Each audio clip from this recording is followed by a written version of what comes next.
il faut qu'on gêne. Il faut que la prière des temps. Est-ce que vous avez la prophète? Vous avez la prophétie? Vous avez la prophète? Il y a l'ingomba là. Prophétie est un mot qui accompagne le mystère apostolique. Parce que nga lokola apôtre nzamba ko sala nga jamais sans qu'il y ait un peu don wana prophétie katinanga. Yamba guérison. Ko songo jeté. Bu yamba guérison. Christ janze zaza ya nzambe. Papa so déclaré. Ko songo jeté. Il y a l'enseignement moko soko bolingi bo swango moko tana mingi mingi na église de réseau Christ janze. Tout ça ba blocage ya famille. Le blocage est sur bami. Pose la débloquer. Il faut qu'on ait un service. Est-ce que le service est au côté de gêne ou bien vous parlez de mafuta, vous mettez la maille, vous savez. Bon, nganaza moi na ya révérend Baoula, Jefté Baoula ou azala qui président pasteur président ya temple du Grand Roi na Matadi. Azala qui moro ba collaborateur ya le révérend Espérant Bakadi. C'est là na banda qui pena koyekola makambo nzambe.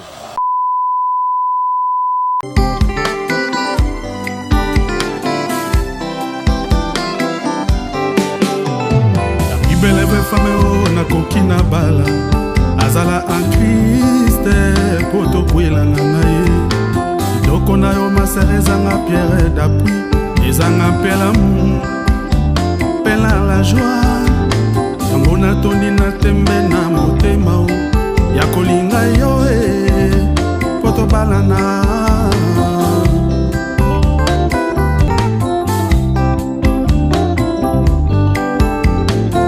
beleve femme na lingi na kwela ye azala en Christ poto kwela na ye doko na yo maserezanga pierre d'appui ezanga pela mu pela la joie nango na toni na tembe na motema o ya kolinga yo poto balana ibala semba utakaka na nzambe pasi na bisengo tosenga na yawe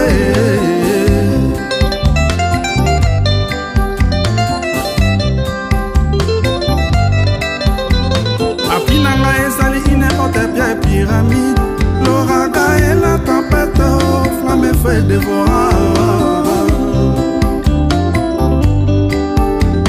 apinanga ezali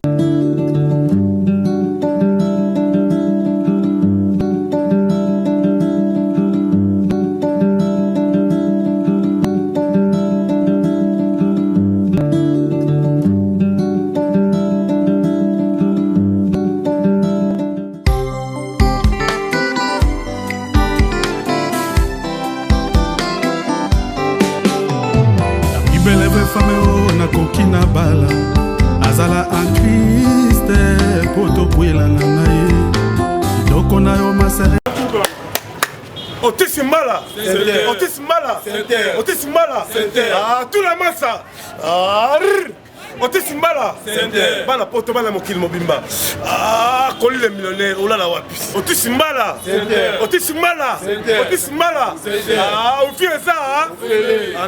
This is Otisimala. I'm really glad at the hotel. This is the best hotel in the world. Everybody from everywhere, you should be coming here. It's a good conditioner here. There's everything here. There's Wi-Fi. There's everything. Everybody from different world, you should be here. This is Otisimala from Ngiringiri. This is Ngiringiri. Naibi tseba na poto bana mikili mobimba. Tunanga nini?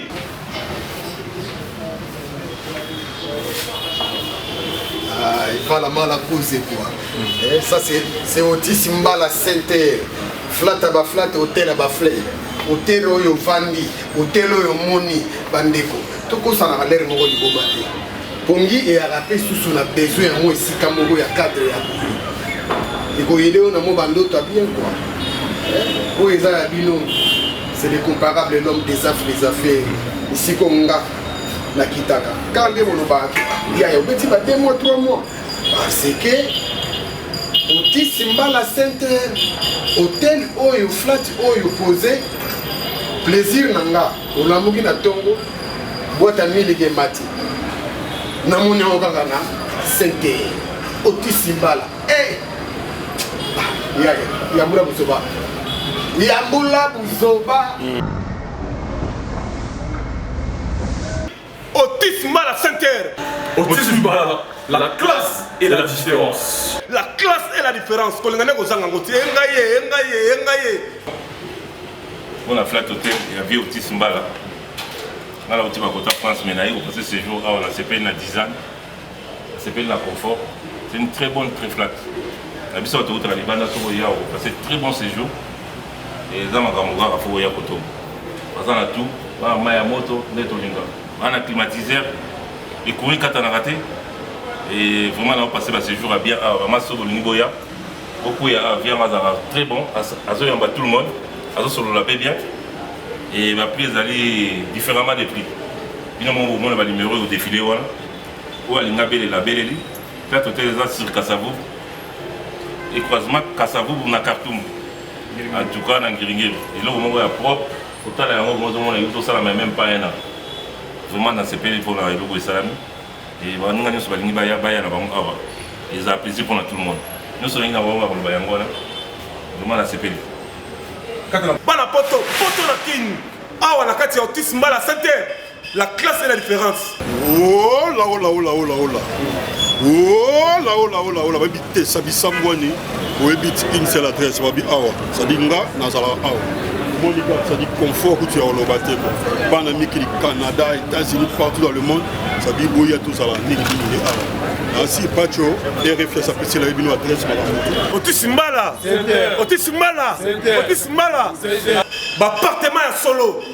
Logement est assuré. Awa courant et kendakate. Awa courant et kendakate. Tozan avenue. Kasi route Kassavou. La commune Ngingiri na Katoum, na numéro 1. Au commune on a au Sangote. Otis Mbala Center. Ah! Tout la massa. Force. Ba député, ba sénateur, ba na poto. Place à repos à Moko. Sur avenue Kassavou. Na balabala Kassavou na quoi Khartoum numéro 1. Awa parking est assuré. Mutuka yango. Au Benga parti à poto. Mutuka yango. Wifi ça fait cuisine africaine, cuisine européenne. Awa ndé. Ah!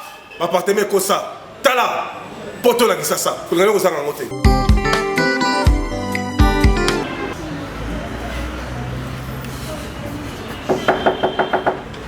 André. On télé. Oh, Pacho RFI. Oh, comment Pacho RFI. Ouais, Pacho RFI. Ah, tu l'as mal. Banana yepena. Mais vite. Il a savoir Otis Mbala Center. Oh, c'est là. Ça va passer dans le monde de la ligne avec Yotam Ozawana. Yomoko Mona vraiment. Même si Otis Mbala Center déjà Souka. Donc Awa dans une semblance la classe et la différence. Donc dans la qualité chambre. Dans Otis Mbala Center de on a dans une salle yo biso ba tout ta ba shinto ye. Na ndenge na moni Awa rien à vieux pour avoir tout complet, maille pour mes athées. Imagine-toi maintenant, on a un Mikini Awa. Téléphone, on a un lébi de ma peine. Ça veut dire wifi au fêlé. Congélateur au fêlé. Cola au fêlé. Cola au nyonso. Déplacement Bezali. Oui, parce que il y a que tout le monde. Parce que Ngoulou Zali. Nyonso Zali. Ça veut dire Capel la Awa. Et pas Otis Mbala. Dans une ménage Gombe, dans une place de Roba. Banakin, on a la Samoulou, la Yoki. Otis Mbala Center. Otis Mbala Center. Ah, par rapport à ce qu'il dit là. T'as la mine de l'autre, on va à Dubaï. Dans la Chine, dans l'Amérique. Ah, tu as un minute de l'autre. Bah, n'importe qui ça, Otis Mbala Center. Bah, député, bah, sénateur, bah, femme d'affaires, homme d'affaires. Place à Roland, les la Khartoum numéro 1, la commune Ngingiri. La route de Kassavou, à diagonale de la RDT, il y a son excellence Sylvain Mutombo. Na Mariano na kwa wana na Khartoum. Ah, Otis Mbala Center. Willy Mouché na la kawa. Ba sénateur bala la kawa. Ba député bala la kawa. Ah, tout la masse. Alors, merci beaucoup, chers amis. Vous êtes très nombreux à travers cette émission Baka Télévision. Vous allez belé, vous êtes à la vision na poto na États-Unis. Awa, vous allez à la vision na Nzondo, na Donja TV. Il y a son excellence, l'honorable, le premier de la classe. De Basile Longo frappe encore l'homme social. Donc, Bozola Nabiso, on a qui ça. Et je signale encore que merci à sponsor Nabiso, Milky Momo, merci à partenaire éternel Otis Mbala Center, Hôtel, il y a solo, il y a impact, il y a idéologie, place à Rola, la Kitoko, Kozanga, tous les cas, la Kassavu, Khartoum, Ngilingiri, Wana, la Balabala, la Coin, une cuisine européenne, cuisine africaine, on a commis Otis Mbala Center, ils ont vraiment cadre idéal. Vraiment, c'est la classe et la différence. Merci beaucoup à Ndogonabiso, Pape Teodomo de la Patoche. Merci à Lili Mouchi Lempera. Merci à Papi et Kofo, en direct de Turquie. Rodrigue Bandekonyo sur Zoland Abisso. Merci à Freddy Bokula en Chine, à Zoland Abisso. Clara Kalombo, la crème de Bandal, on va aller à Patuerifi. Na Marcel Ombi, à la Switzerland. Alors, on a plateau, tous les mêmes hommes dédiés.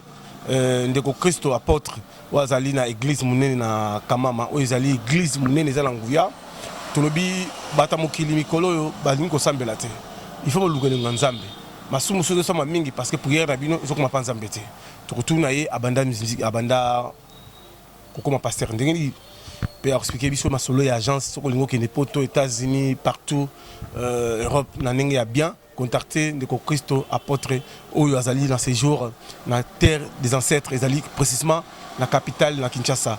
Alors apôtre tout le monde bonne nuit. Bon dia. Bon dia. Bon dia. Bon dia. Voilà, OK, merci beaucoup Pacherefi. Voilà, je dis bonjour à tout le monde, téléspectateurs aux Hollandais de partout. Moi, c'est l'apôtre Christo Dianzenza, le pasteur président de l'Assemblée des montants de la restauration à Luanda. Voilà. Merci. Ça fait combien de temps? Il y a 8 ans depuis le ministère Nabiso. Expliquez-moi, ça fait 8 ans et tout.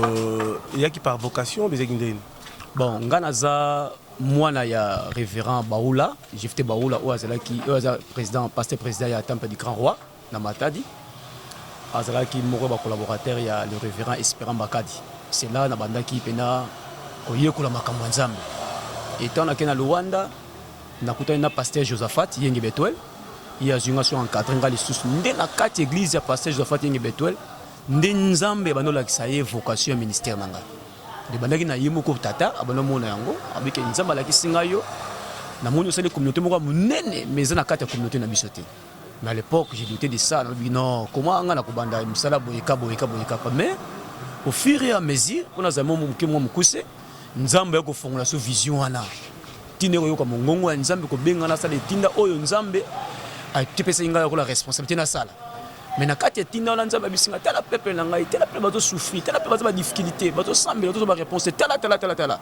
Abi nyonso te ko l'évangile, tiango de côté. Mais te ya ba na évangile Luc chapitre 3 verset 8. Abi si yebi sa ba na nzamba produit ba fruit d'une de la repentance. C'est là après ça un combo église ça montant de la restauration. Le montant de la restauration est banda qui n'a pas de difficulté à ma casse. À l'époque d'ailleurs dans d'autres souvenirs, bano c'est kabiso parfois que non, montant bela li bon moi parce que le kanzambe mingi. Donc pas difficulté à ma casse à l'époque na banda qui église na ba bidon pinza ba tovana ba bidon. Bazo landa biso ba kilte ba bidon bala mike na libanda. Biso la libanda ba tango molai pour le kolongi na nzambe. Na Luanda. Nzamba sali grâce église banda qui lokola et lokomo ezangatina ezangina formité bato zone ignorer ngo le nzamba songi biso église ekoli et mati pena makas koleka ndenge bato no zelango matela donc wanda bisi nzambe merci zaki mo muke moi introduction mo muke par rapport ya vision na biso mais quant à notre vision biso toza ensemble de Dieu monté de la restauration tozo confie toza une église en mission ya ko délivrer bana nzambe ça veut dire obaza bo kangami ba plusieurs satana peut ko préparer bango na enlèvement. Pourquoi tu vas dans la délivrance d'abord? Parce que mutu oyo na une prise de conscience de la situation na ye. A to te repentance ndengenini ekotate. Il faut mutu vraiment on a prise de conscience comprendre que ngani na zaboé dans na posa ya nzamba kangolanga. Ce que j'ai conscience wana si malango après délivrance na ye message nyo sur sanctification côté ya e ko côté ko vendre pe ko sabe fait nango. Il y a une église en mission.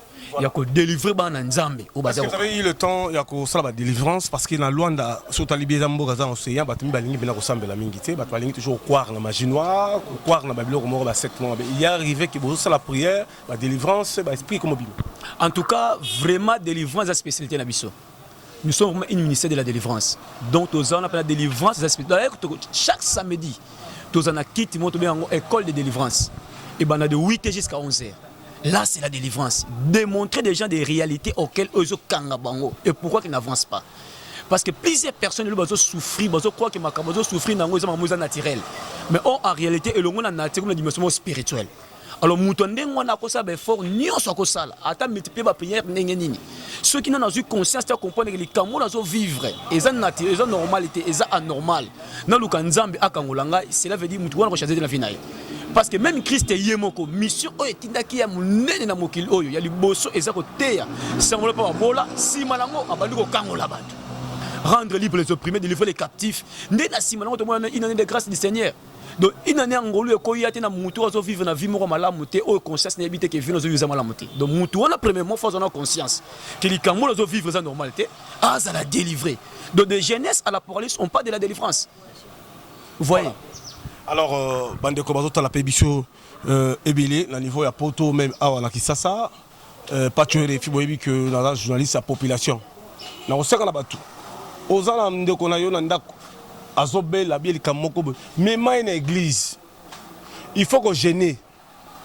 Il faut que la prière des temps. Est-ce que vous avez la prophète? Vous appelez la prophétie, vous appelez la prophète, mais aussi il y a l'ingoma là-bas. Prophétie est un mot qui accompagne le mystère apostolique. Parce que nga lokola apôtre nzamba ko sala nga jamais sans capé sans peu don wana prophétie katinanga. Il dit prophétie pas na biso eza loko ali boso te o mutfa loka mais ça et moko makabo oyo accompagne ka service to salaka. Parce que nako kangola pe muto te so qui en réalité na capacité comme te makabo sama na vie ya muto wana. Pendant kangola il y a des choses que Dieu doit me révéler par rapport à vino que les cambotel tel fona que nango boy. Prophétie to pe ça on attend convenable. Mais ça te y a de base. Il y a un enseignement là, il faut que la prophétie pour te nzamba sala non. Mais na temps convenable les moyens, le ko ils ont utile au nzamba pesa biso ya musala. Chaque outil de comme utile na temps convenable. Les ont ndako o zo vanda baluto ezali, balos basane ezali, mais c'est ezali mbeto ezali. C'est-à-dire na temps o zo sengo lala, o za na poser mbeto et comme utile na temps wana.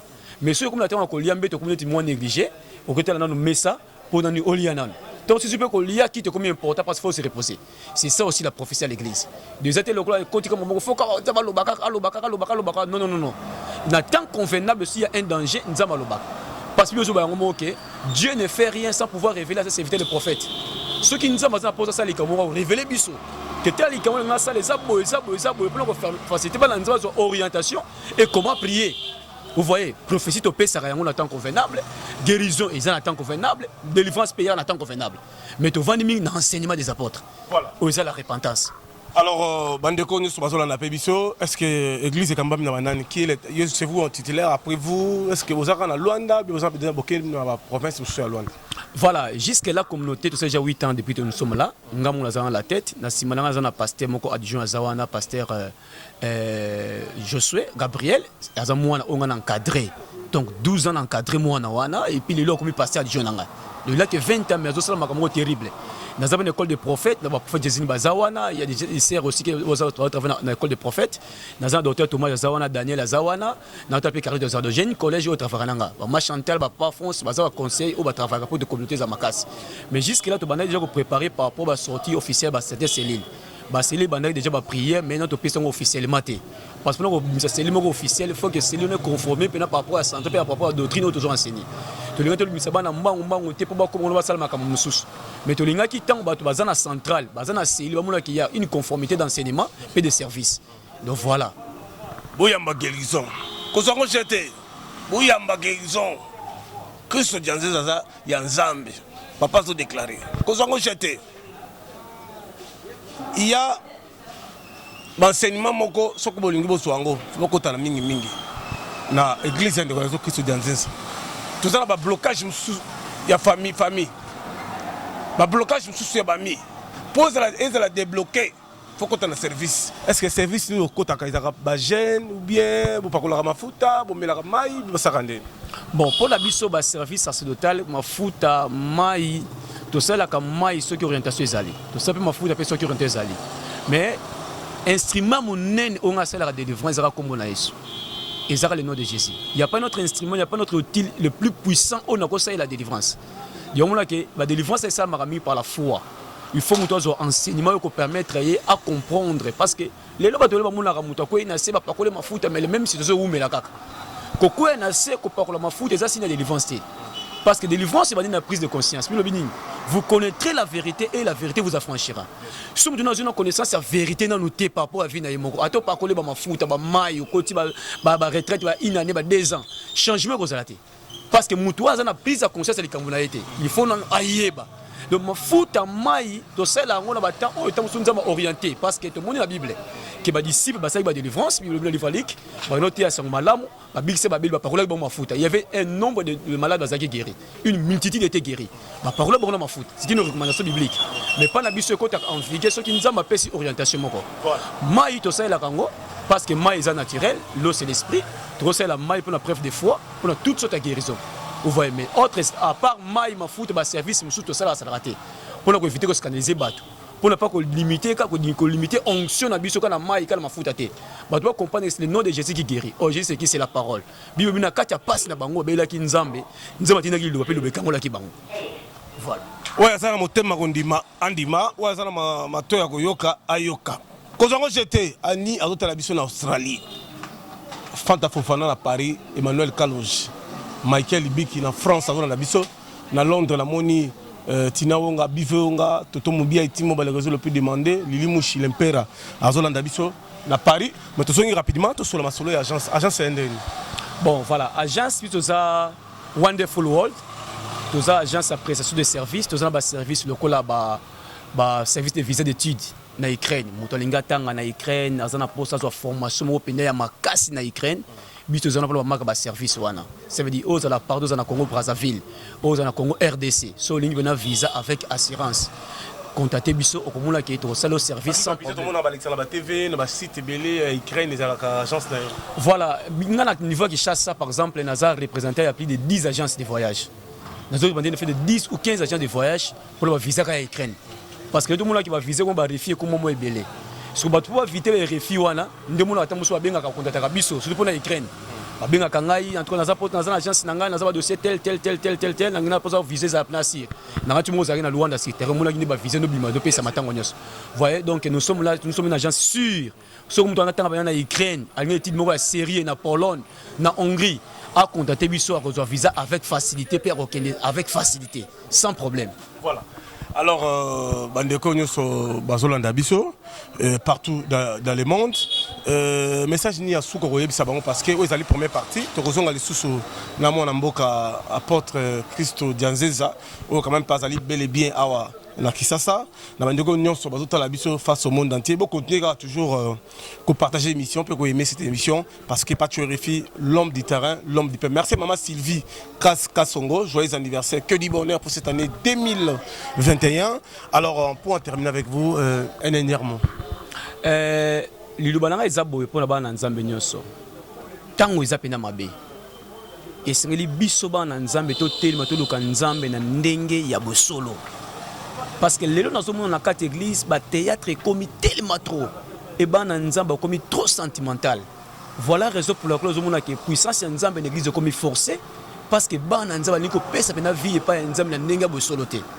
Alors lilubananga esuka ezake bana nzambe nyonso bazuli bakwa kolandanga na après-midi lelo nazobi sabino ke Yesu azozonga kala mingi te ba préoccupation otozana yango ba mitungisi voyage mutuka libala nyonso na et yaka nango na temps convenable sans que forcer yango mais o eza important simba foi na yo umela na makolo na nzambe landa ba enseignement o kosunga yo ozwa sali éternel enfin que tango Yesu ko ya yo poza la élever o la sauver ndenge ba o baza destiné à sali ba kozala sauver.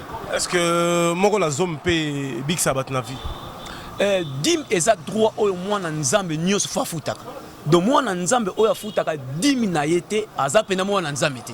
Si on va saluer le service pour les en efficacité, faut-il en offrande? Ouais, en tout cas, il n'y a pas l'offrande, il n'y a pas l'hôtel sans les sacrifices. Parce que service, il n'y a pas l'âme au lingos en impact dans le photo de l'hôtel. C'est dit faux action de grâce au foot. Ils ont même écrit dans la Bible, Matthieu chapitre 8. Il y a soit bikisi moto, ABC qui non, après avoir ABC qui n'a pas ça là au comment la loi. Pour la tinga ça là. Parce que c'est la loi. Donc mutunio so oazui amuno ko nzambe asana trop rendre grâce c'est pas nzambe parce que tant rendre grâce c'est pas nzambe odo soit non seulement assurance à délivrance mais aussi assurance il y a délivrance éternelle. Amen. Pambola la bande to batali pe biso partout au monde entier parce que émission batbazo na biso tellement belé. Voilà na pamboli bana nzambe nyonso balandi biso de partout En tout cas, si on a tanga ba combo ya bato nyonso kozala moi passe. Mais na pesi principalement mbote na mwasi nanga madame mon épouse Elena Pouati. Ma chérie, je t'aime beaucoup, que Dieu vous bénisse. Et puis dans la communauté nyonso il y a montagne de la restauration pour la nuit de partout. Ngai papa na bino porte que ça lingi bino mingi nzambe apambola bino bo ume na mabondeli. Kala mingi na zozonga na mboka, to kote osala musala nzambe ndenge nzambe alingeli yango. Tikete kimela nzambe za na bino nyonso. TV comme elengi maningi batala rapé biso. Aimez partager cette émission, pas tuer les filles, Mukwantombolo, Mohamai, Wakaninda. Tala, Yamba guérison. Qu'on s'en jette, Bopambom, Bobika, Corona la photo et Longwe. Au nom de Jésus. Bosambel, Bopambom. Amen.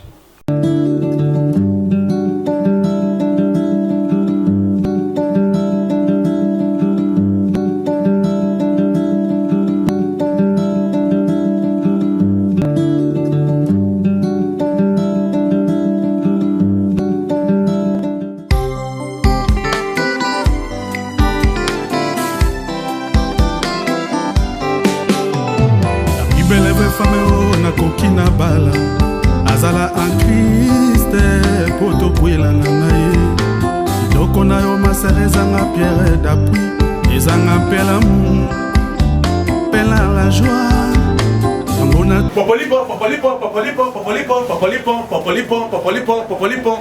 bana poto bana mikili tunanga nini odilo mapuya poto na kisasa boutique exemple à suivre pour regarder aux angles va député va sénateur une femme d'affaires homme d'affaires place ça moko route d'ambela kasabu bopala pour regarder aux angles yako mona yako tala pour regarder aux angles odilo mapuya tout la masse yewana solo leader solo des arts des affaires alata poto ma boss quand nous balata alita chamana alata et bon moyen mon boss Otis Mbala il parle awa poto na kisasa awa toujours là style homme femme tout découvrir tous les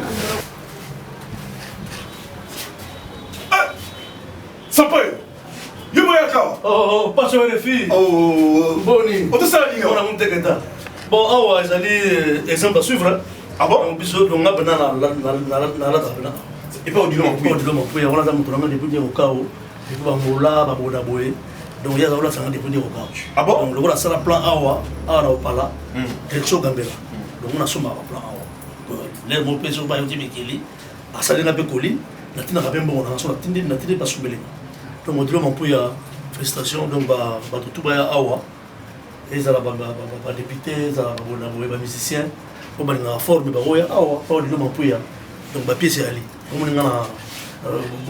qui ne comme on ne sait pas de fort ça veut dire plusieurs années aussi national après t'apporter ça peut t'apporter donc donc bien